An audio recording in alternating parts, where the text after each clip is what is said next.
Hello guys, welcome to my humble YouTube channel where I bring you fanfiction that will brighten your days. Before we start, a subscribe is greatly appreciated, and don't forget to leave a like and ring the bell icon so you won't miss exciting new fanfiction stories. That time I visited another world by Siesta0531, Chapter 4. Rimuru was on his bed while both of his arms are crossed supporting the back of his head. Rimuru. Won't you come out? You've been there since earlier. There are lots of bugs at night, you know. Hemp. So you're that irregular. I presume out of the 5 summoned otherworlder you are the only one I can't see through, so I can now confirm that you're the one my lady wanted me to pick up. Rimuru. Ari. I'm just a nobody really. Why not accompany me for dinner since you're here?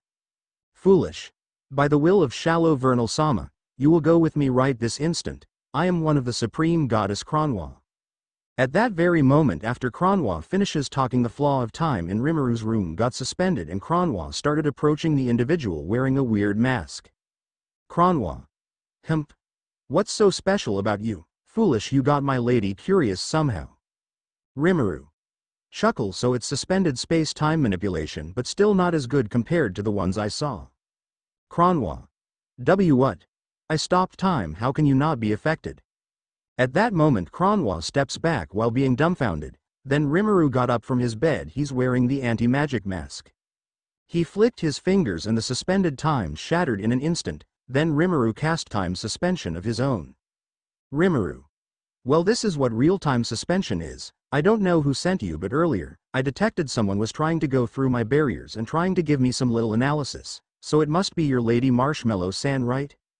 Kronwa. Can't speak. Rimuru lowered the pressure of Yog-Sothoth so that Kronwa can speak. Rimuru. Well, never mind, since you guys are so generous even sending you here to pick me up, then I will gladly oblige. Kronwa. How? Rimuru just ignored her and walks toward Kronwa. Seal. Less than yes. Coordinates found. Master greater than using spatial domination. Rimuru finds the exact location from where Kronwa was earlier and instantly teleports them there. Kronwa paw of this individual instantly broke my spatial domain without any effort, some otherworlder which are rival the supreme god's power. I was shocked and lose my guard for a few seconds after seeing my time suspicion being negated. I can't move. What is with this pressure? I see. Can't speak. What's happening? The individual started walking toward me. I can't do anything. I close my eyes hoping for the worst. In an instant, even though I am the fastest in this world, second only to Shallow Vernal Sama, I felt a very familiar presence. Where am I? I slowly opened my eyes. Shallow Vernal Sama. How? Just now in a blink of an eye I was still in the human realm. I blurted out loudly, being very confused. End of POV. Rimuru along with Kronwa arrived on a floating island located at the very center of the god realm. It was filled with different varieties of flowers and a warm gentle breeze can be felt. This is the personal space of Shallow Vernal herself, the highest god of that world, which nobody can enter without her consent. But Rimuru got in and even brought along Kronwa with him like he was just walking through an open door. A woman with unparalleled beauty. Long, silver-white straight hair that doesn't have any curls reaching to her knees, they even seem like they're faintly glittering, and golden eyes that don't have any hint of cloudiness. Shallow Vernal. Rimuru. Yo. You must be Marshmallow-san? Your subordinate said you wanted to meet me? Kronwa. You fool. How dare you give Shallow Vernal Sama those disgraceful nicknames? Shallow Vernal. I give this individual my permission. Kronwa.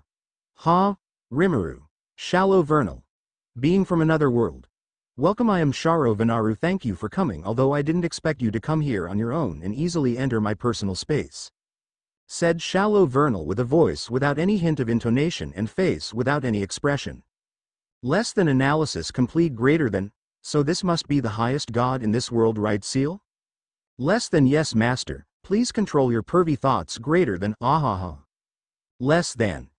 Greater than, this Sharu-san, I think she has the same soul as that demon Loli with Kato-kun. Less than yes, they are one being with split souls and bodies but have different personalities and egos. Greater than. According to Seal, this Sharu and Loli demon, when they are one body, nobody in my world except for me can match this god in a one-on-one battle. And what's more interesting is that this god isn't hostile towards me and has creation magic but is limited only to this world. In Tensura she would be Veldanava, but she is the voice of the world herself, so there's no restriction towards her in this world. This is interesting. Who knows that there would be this powerful being under the lower realms, world. Well, she isn't hostile but him. She kinda reminds me of someone. Less than. Greater than, ***. Rimuru. UMU. Well, why not have tea? Rimuru pulled out a table and chair from his imaginary space along with a tea set and walked towards Shallow Vernal and offers his hand to her, inviting her to let him guide her to the table. Rimuru. Marshmallow-san, if you may, Shallow Vernal. For millions of years, as the phenomenon putting an end to all stories, she brought countless worlds and beings to their final chapter. She was feared by other gods in different worlds and doesn't know what emotions are. She created a world hoping to learn what emotions are, but all being in existence have the same value in her eyes. Sometimes it makes her think maybe she doesn't have a heart. The question of when Shallow Vernal was born or when she began to exist is something even she doesn't know. Shallow Vernal.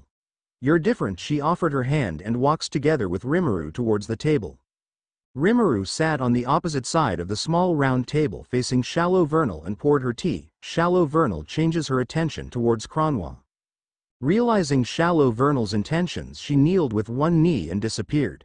Rimuru removes his mask, exposing his face. Shallow Vernal, since she existed, never had a slight change in her expression, but for a brief moment had her eyes slightly widened. Seal completely blocks off Shallow Vernal's image of Rimuru. Even though she's omnipotent, Shallow Vernal can only see a blurted-out image of Rimuru before. Deep golden eyes that easily pierced her very soul. Long silver bluish hair. All things are equal in Shallow Vernal's eyes, but this being her beauty is different. Silence fell upon the place while Shallow Vernal and Rimuru didn't mind it and just kept on drinking tea. Shallow Vernal. May I ask you something, Rimuru? What is it, Marshmallow-san? Shallow Vernal. You can call me Shiro. Rimuru grins. Rimuru. So what is that you want to ask, Marshmallow-san? Shallow Vernal. You may address me as Shiro. Rimuru. Marshmallow. Shallow Vernal. You may address me as Shiro. Rimuru. Marshmallow. Shallow Vernal. You may address me as Shiro. Rimuru. Marshmallow. Shallow Vernal. You may address me as Shiro. Rimuru. Marshmallow. Shallow Vernal. You may addr. MMMHFFF. Rimuru pulled out a piece of marshmallow from his imaginary space and puts it in Shiro's mouth. Shiro was surprised and didn't even feel him move just now. It was the first time someone did that to her. Others feared or respects her so highly that they don't even dare touch a single strand of her hair, but this individual. Rimuru just looked at her and gave her a warm, friendly smile. Rimuru. How is it, Shiro? Shiro. It's plain. Shiro. But it's also sweet. Still expressionless and her voice without intonation. Rimuru. That's good. Here you can have some more. Rimuru then pulled out a pack of marshmallows and puts it on the table.